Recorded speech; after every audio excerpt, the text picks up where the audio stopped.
ভিন্ন স্বাদের ইলিশ মাছ রেসিপি বানাতে গেলে আমাকে ইলিশ মাছ তো অবশ্যই নিয়ে নিতে হবে। দেখুন আমি ইলিশ মাছগুলো নিয়ে নিয়েছি। এই ইলিশ মাছের মধ্যে এখন আমি দিয়ে দিব লবণ। হলুদটা আমি আগেই মেখে নিয়েছি, আপনাদেরকে সেটা দেখানো হয়নি। এখন আমি লবণটা মেখে নিচ্ছি। খুব ভালো করে আমি হাত দিয়েই লবণটা মেখে দিচ্ছি। এই রেসিপিটা কিন্তু একটু মাথা লেজা থাকলে খুবই ভালো হয় খেতে। আমি এখানে মাথা, লেজা আর যে টুকরো সব কিছু দিয়েই কিন্তু বানাচ্ছি। তাহলে এটা হলুদ আর লবণ মাখা আমার কমপ্লিট। এটাকে আমি সরিয়ে নিচ্ছি। আর এই রেসিপির জন্য লাগবে আমার আলু। আলুটাকে আমি আলু ভাজার মতো কুচি কুচি করে কেটে নিয়েছি, মনে হচ্ছে যেন আলু ভাজাই বানাবো। আর লাগবে এর সঙ্গে আমার একটু টমেটো। টমেটোটাকেও লম্বা লম্বা করে আমি কেটে নিয়েছি। আর নিয়েছি এর মধ্যে আমি সর্ষে, পোস্ত আর কাঁচা লঙ্কা একসঙ্গে বেটে নিয়েছি। এটা দিয়েই আজকে ভিন্ন স্বাদের এই ইলিশ মাছের রেসিপিটা আমি বানাবো। তাহলে এখন আমি চলে যাচ্ছি উনানের দিকে। আমি উনানে একটা কড়াই বসিয়ে দিয়েছি, তার মধ্যে আমি তেল দিয়ে দিব।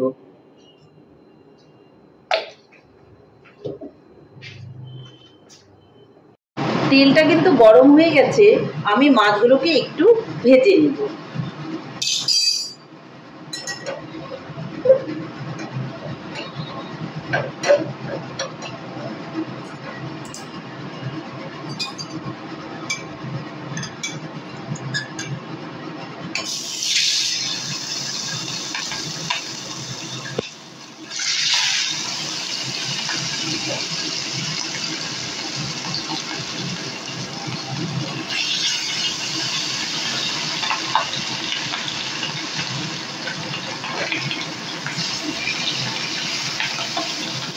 সবগুলো মাছ আমি একসঙ্গে দিয়ে দিয়েছি।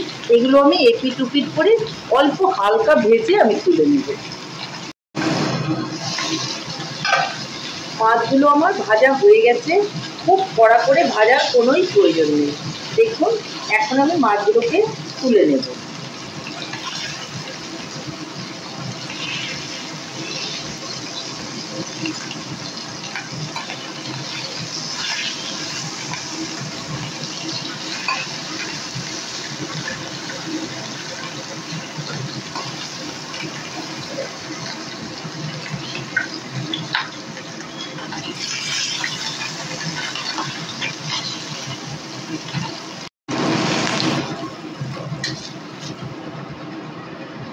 সবগুলো মাছে কিন্তু আমি তুলে নিয়েছি।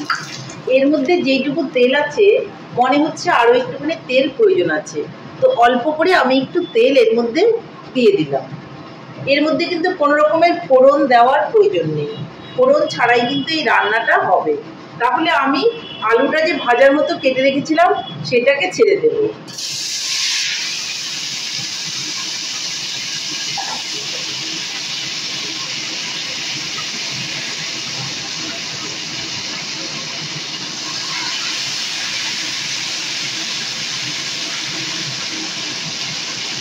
এর মধ্যে দিয়ে দিব অল্প লবণ আর অল্প হলুদ।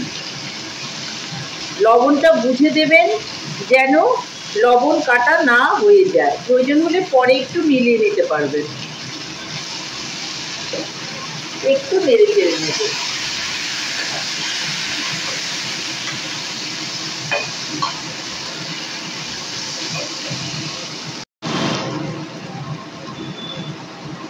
আলুটা একটু নেড়ে চেড়ে তারপর এর মধ্যে আমি টমেটোগুলো দিয়ে দেব।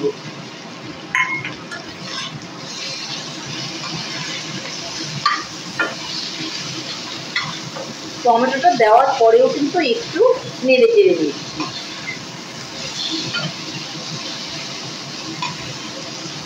খুব বেশি কিন্তু ভেজে নেওয়ার কোনোই প্রয়োজন নেই। এখন আমি এই আলু আর টমেটোটার মধ্যে দিয়ে দিব সেই যে আমি সর্ষেটা বেটে রেখেছিলাম, সেই সর্ষে পোস্তটা দিয়ে দেব। দিয়ে একটু নেড়ে চেড়ে নেব।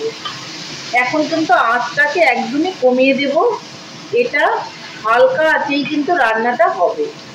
আর আলুটা সেদ্ধ হওয়ার জন্য এই বাটিটা ধুয়ে কিন্তু একটু জল দিয়ে দেবো। বাটি ধুয়ে জলটা দিয়ে দিচ্ছি। এখন চাপা দিয়ে আমি হালকা আঁচে এটাকে বসিয়ে রাখবো। রান্নাটাকে আমি তুলে নেব। আর এখন আমি উপর থেকে এই মাছগুলোকে দিয়ে দেব।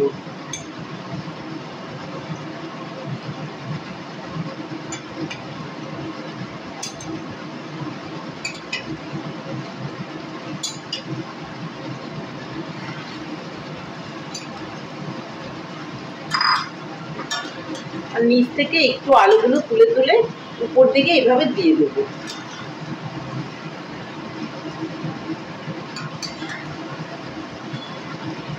আর এইভাবে কিন্তু এটা হতে থাকবে।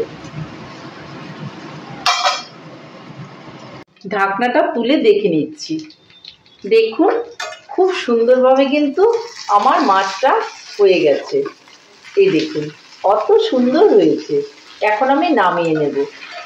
খুব আস্তে করে নাড়াচাড়া করতে হবে যেন মাছগুলো ভেঙে না যায়। তাহলে আমি এটা নামিয়ে নিচ্ছি।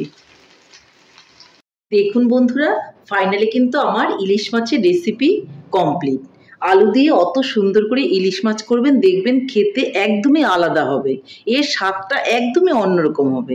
আপনারা ইলিশ পোস্ত খেয়েছেন, ইলিশ বেগুন দিয়ে খেয়েছেন, কচু দিয়ে খেয়েছেন, কালো জিরে সম্বর দিয়ে পাতলা ঝোল খেয়েছেন, কিন্তু একবার এইভাবে আলু দিয়ে একটু অন্যরকমভাবে ইলিশ মাছ রান্না করুন, দেখবেন খেতে ভীষণই ভালো লাগবে। তাহলে বন্ধুরা, আমার রেসিপিটা কেমন হয়েছে? আমার রেসিপিটা যদি আপনাদের ভালো লাগে তাহলে লাইক, শেয়ার, কমেন্ট করতে ভুলবেন না। আর আপনি যদি আমার চ্যানেলের নতুন বন্ধু হয়ে থাকেন তাহলে চ্যানেলটি সাবস্ক্রাইব করার অনুরোধ রইল। পাশে থাকা বেল আইকনটি প্রেস করে রাখুন আমার নিত্য নতুন রেসিপির আপডেট পেতে। তাহলে আর দেরি কেন, ঝটপট এভাবে বানিয়ে ফেলুন একটু অন্যরকমভাবে ইলিশ মাছের রেসিপি। গরম ভাতের সঙ্গে খান, দেখবেন ভীষণই ভালো লাগবে। নমস্কার, ভালো থাকবেন, সুস্থ থাকবেন। আবার দেখা হবে আরও একটি রেসিপির সঙ্গে।